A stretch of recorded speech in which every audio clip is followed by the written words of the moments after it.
Hello everyone, it's Megan from KenHub here, and welcome to our tutorial on the optic nerve. During this tutorial, we'll go over all of the structures seen in this image, which are involved in the visual pathway. This image here is a superior transverse section of the brain, and we can see structures such as the globe of the eye, the optic nerve, and the optic chiasm here. The visual pathway transmits information interpreted from visual light from the eyes to the visual cortex in the brain. At the end of this tutorial, we'll go over some clinical notes relevant to the optic nerve and the visual pathway. But before we have a look at those structures, let me first give you a bit of an overview of the main visual pathway. The visual pathway begins with light entering the ocular bulb and being processed by the retina. Information is then passed on from the retina by the optic nerve, which travels to the optic chiasm. From the optic chiasm, the axons are now called the optic tract. The axons then synapse at the lateral geniculate nucleus. Axons from the lateral geniculate nucleus travel via the optic radiation to finally reach the visual cortex. It is important to note that only 90% of the retinal axons synapse directly at the lateral geniculate nucleus. The other 10% project to other subcortical nuclei, mainly the superior colliculus. We will have a look at the superior colliculus later on, but first let's look at the main pathway in more detail.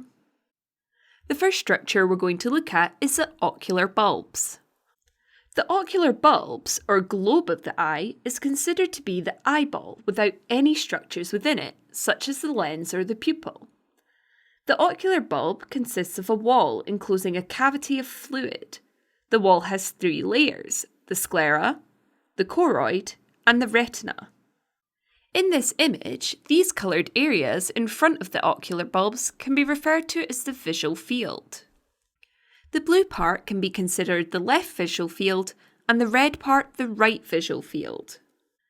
The retina can also be divided into two, with the lateral part closest to the temples called the temporal retina, and the medial part closest to the nose called the nasal retina.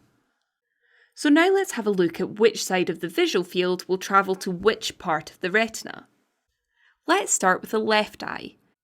Light from the left visual field will travel to the nasal retina, and light from the right visual field will travel to the temporal retina.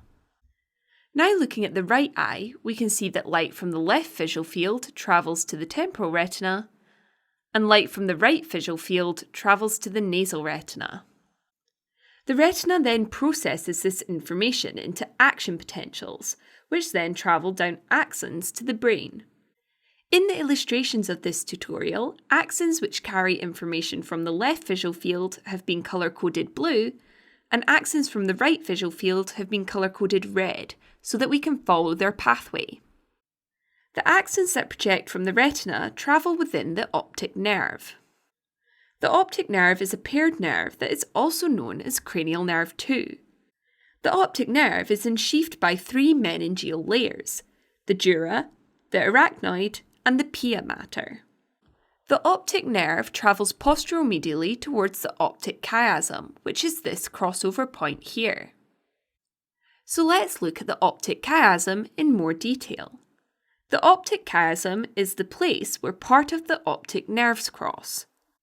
As we can see in this image, the optic nerve axons from the nasal retina cross over to the other side, so that all the information from the left visual field is now on the right side of the brain, and all the information from the right visual field is now on the left side of the brain. After some of the axons cross at the optic chiasm, the uncrossed and crossed fibres continue as the optic tract. Each optic tract conveys information from the contralateral visual field. This simply means that the left optic tract conveys information from the right visual field, and the right optic tract conveys information from the left visual field.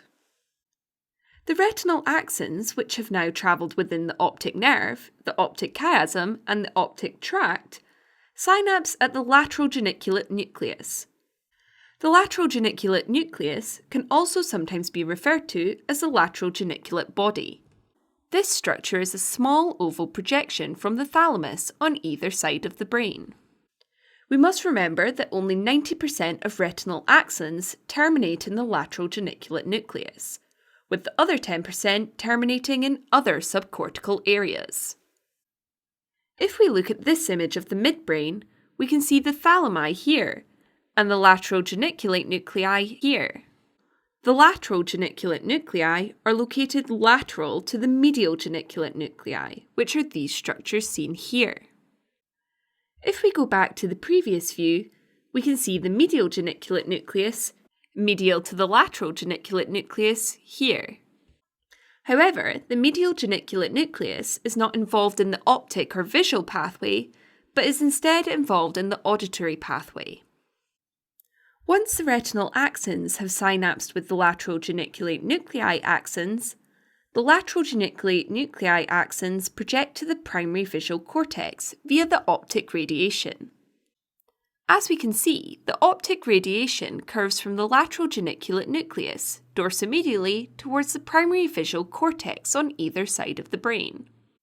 The primary visual cortex is located within the medial part of the occipital lobe of the brain, and is also known as Brodmann Area 17.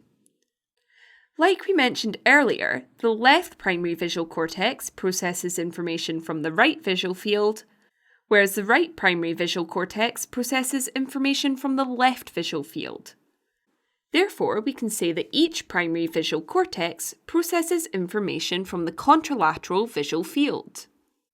We can also see this by the colour coding in this image, with the left visual field and the right primary visual cortex being blue, and the right visual field and the left primary visual cortex being red. So now let's move on to look at the superior colliculus. As I mentioned earlier, only 90% of the retinal axons synapse directly with the lateral geniculate nuclei axons. Most of the other retinal axons project to the superior colliculus instead. The two superior colliculi sit inferior to the thalamus, and they are also part of the midbrain. The function of the superior colliculus is to assist in controlling eye movements. We can also see the superior colliculus here in this dorsal view of the midbrain. We can see that it sits medial to the lateral geniculate nuclei, the medial geniculate nuclei, and inferior to the thalamus. It is also located superior to the inferior colliculus, which is this structure here.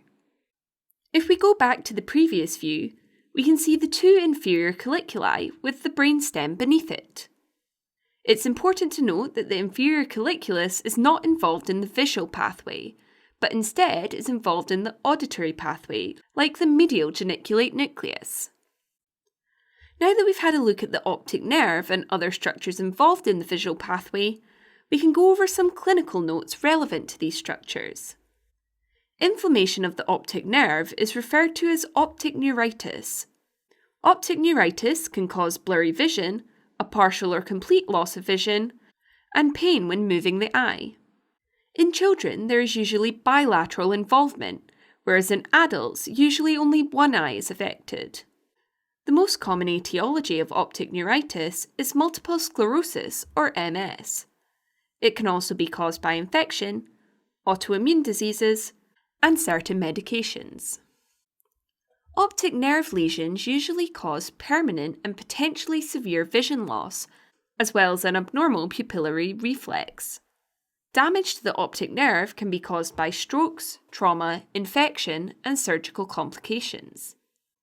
The part of the visual field that is lost depends on what part of the optic nerve has been damaged. If the optic nerve is damaged before the optic chiasm, vision is lost from the eye on the same side of the lesion, as none of the fibres have crossed over yet.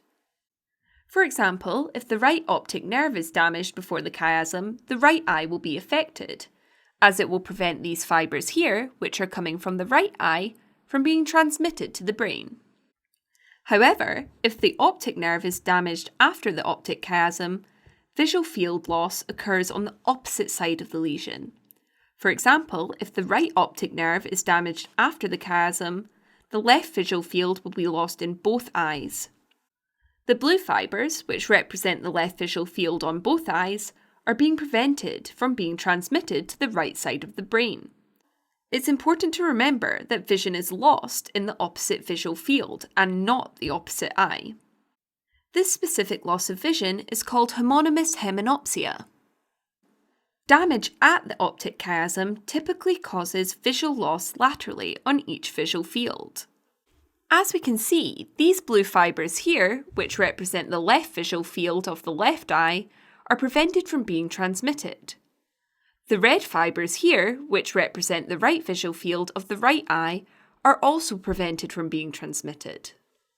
This specific type of visual loss is called bitemporal heminopsia. Bitemporal heminopsia can also be caused by a pituitary adenoma, as it will compress on the optic chiasm due to its close proximity. So that concludes our tutorial on the optic nerve. I hope you enjoyed it and thank you for listening.